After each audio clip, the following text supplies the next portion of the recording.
చిలుకూరు బాలాజీ ఆలయ ప్రధాన అర్చకుడు రంగరాజన్పై జరిగిన దాడి తెలంగాణలో పెద్ద చర్చనీయాంశంగా మారిపోయింది.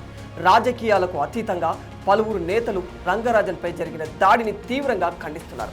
ఇలాంటి ఘటన జరగడం దురదృష్టకరమని భక్తులు, ఆధ్యాత్మిక వ్యక్తులు మండిపడుతూ ఉన్నారు. దాదాపు 20 మందికి పైగా రంగరాజన్పై అటాక్ చేశారు. ఈ ఘటనలో రంగరాజన్, అతని కొడుకుకు తీవ్ర గాయాలయ్యాయి. అసలు రంగరాజన్పై దాడి చేసిన వీర రాఘవరెడ్డి ఎవరు? ప్రధాన అర్చకుడు రంగరాజన్ ఇంటిపై ఎందుకు దాడి చేయాల్సి వచ్చింది? ఆ రామరాజ్యం కథేమిటి? వీర రాఘవరెడ్డి సైన్యం సంగతేమిటి? అసలేం జరిగిందంటే, చిలుకూరు బాలాజీ ఆలయ ప్రధాన అర్చకుడు రంగరాజన్ ఇంటికి దాదాపు 20 మంది వచ్చారు. తాము రామరాజ్యం కోసం పాటుపడుతున్నామని, రామరాజ్యం సంస్థలో చేరి తమతో కలిసి రావాలని, ఆలయ బాధ్యతలను తమ రామరాజ్యం సంస్థకు అప్పగించాలని, మీ వద్ద ఉన్న భక్తులను తమ కమిటీలో సభ్యులుగా చేర్చాలని ఒత్తిడి చేశారు. దానికి రంగరాజన్ ఒప్పుకోలేదు. దీంతో తీవ్ర పదజాలంతో ఆయనపై వీర రాఘవరెడ్డి అనే వ్యక్తి విరుచుకుపడ్డాడు. పైగా రంగరాజన్పై దాడి తర్వాత బెదిరిస్తూ వీడియో కూడా రికార్డు చేశారు. రంగరాజన్ నేలపై కూర్చొని ఉండగా కుర్చీలపై వీరరాఘవ, ఆయన అనుచరులు ఉన్నట్లు మీరు ఈ వీడియోలో క్లియర్గా చూడొచ్చు. రంగరాజన్ దుఃఖ భారంతో కన్నీటిని తుడుచుకుంటుండగా వారు హెచ్చరికలతో మాట్లాడుతూ వేధింపులకు దిగిన దృశ్యాలు కూడా ఇందులో కనిపిస్తూ ఉన్నాయి. దాడిని అడ్డుకోబోయిన రంగరాజన్ కుమారుడిని కూడా కొట్టారు.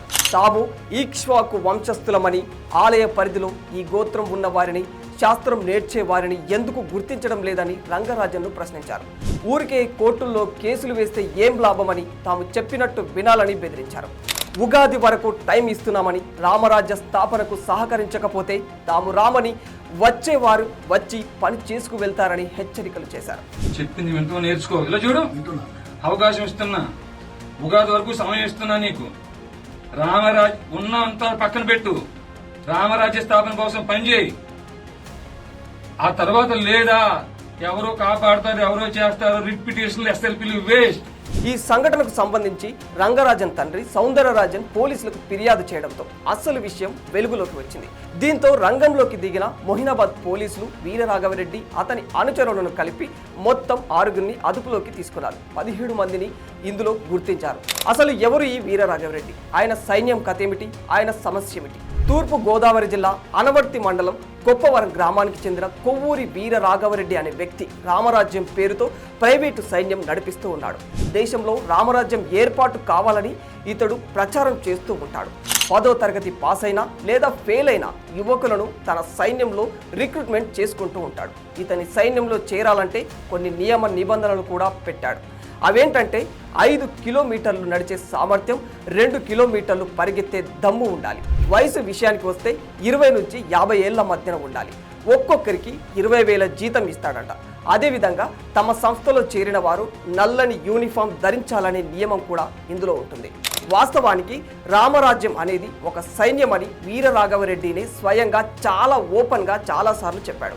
ఇలా వెబ్సైట్లో ఎంత మొత్తుకున్నా లాభం లేదనుకున్న వీర రాఘవరెడ్డి కొన్ని గ్రామాలలో ఉన్న ఆలయాల్లో ఉండే అర్చకులపై విరుచుకుపడ్డాడు. వీళ్ళంతా కూడా రామరాజ్య ఆర్మీ కోసం పనిచేయాలని బెదిరించాడు. అది కూడా ఎలా అంటే, ఈ పూజారులు పెళ్లిళ్లలో, పూజల్లో భక్తుల గోత్రనామాలు అడుగుతూ ఉంటారు. అలా అడిగే క్రమంలో ఈక్ష్వాకు వంశానికి చెందిన వ్యక్తులను ఐడెంటిఫై చేసి వారు ఈక్ష్వాకు వంశస్థులైతే ఈ రామరాజ్యం ఆర్మీలో చేర్చాలి అని, ఎవరు ఈక్ష్వాకు వంశస్థులు, ఎవరు భరత వంశస్థులు గుర్తుపట్టే బాధ్యత మీదే అంటూ అర్చకులను డిమాండ్ చేశాడు. ఇదంతా ఎందుకయ్యా అంటే, ధర్మ సంస్థాపనార్థం అని అంటున్నాడు. అంటే పోలీసులు ప్రభుత్వాలు చేయలేని పనిని తన సైన్యం చేస్తుంది అంటూ సవాలు విసురుతూ ఉన్నాడు. దుష్ట శిక్షణ, శిష్టరక్షణ చేపట్టి సమాజాన్ని తీర్చిదిద్దత అనేదే వీర రాఘవరెడ్డి వాదన. ఇదే క్రమంలో తనకు రామరాజ్య స్థాపనకు, అందులో సైన్యాన్ని అభివృద్ధి చేసేందుకు చిలుకూరి అర్చకుడు రంగరాజన్ని పదే కోరినట్లు తెలుస్తోంది. ఆయన దానికి అంగీకరించకపోవడంతో ఫిబ్రవరి 7న ముందస్తు వ్యూహం ప్రకారం చిలుకూరులో అర్చకుడు రంగరాజన్ ఇంటికి 3 వాహనాల్లో 25 మంది చేరుకున్నారు. రామరాజ్య స్థాపనకు అడిగినంత డబ్బైనా ఇవ్వాలి, లేదంటే మేం చెప్పినట్లు ఈక్ష్వాకు వంశస్థులను గుర్తించి మాకు అప్పచెప్పాలి అని ఒత్తిడి చేశారు. అందుకు ఒప్పుకోలేదని రంగరాజన్పై దాడి చేశాడు వీర రాఘవరెడ్డి. అంతేకాకుండా అతని కుమారుడిని తన ప్రైవేటు సైన్యంతో కూడా కొట్టించాడు.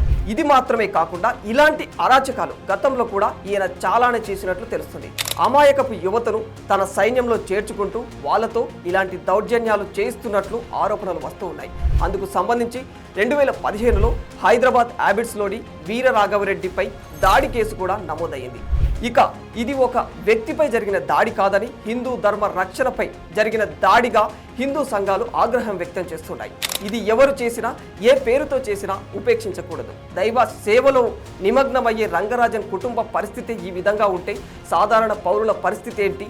ఈ దాడి చేసిన వారిని చట్టపరంగా కఠినంగా శిక్షించి భవిష్యత్తులో ఇలాంటి ఘటనలు జరగకుండా చర్యలు తీసుకోవాలి అంటూ నెటిజన్లు కూడా మండిపడుతూ ఉన్నారు.